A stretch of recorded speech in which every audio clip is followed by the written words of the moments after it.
Hi, my name is Aaron Biston.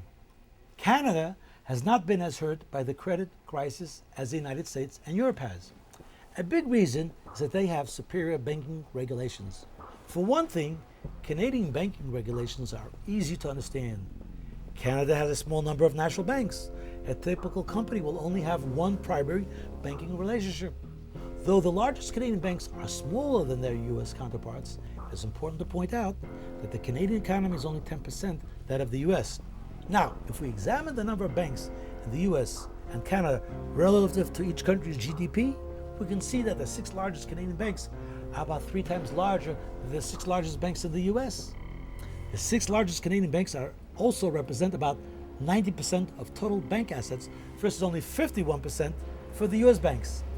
There are fairly strict lending limits imposed on U.S. banks, especially those with national charters. To reduce the exposure, the bank has to any one customer. This often results in multi-bank credit agreements for large U.S. companies. In Canada, the rules are more flexible, based on prudent lending practices and the relatively larger size of the banks compared to both average Canadian company and the overall economy. Means that many corporate customers do not need to follow the same multi-bank borrowing practices as their U.S. counterparts. During a trip to Canada in February, President Obama said that his country could learn something from the Canadian regulations of the financial sector. In 2008, the international community ranked Canada as having the best banking system in the world. Let's take a look at the banking system in Canada.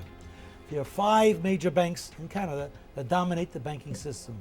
The Royal Bank of Canada, Toronto Dominion Bank, Bank of Nova Scotia, Canadian Imperial Bank of Commerce, and the Bank of Montreal.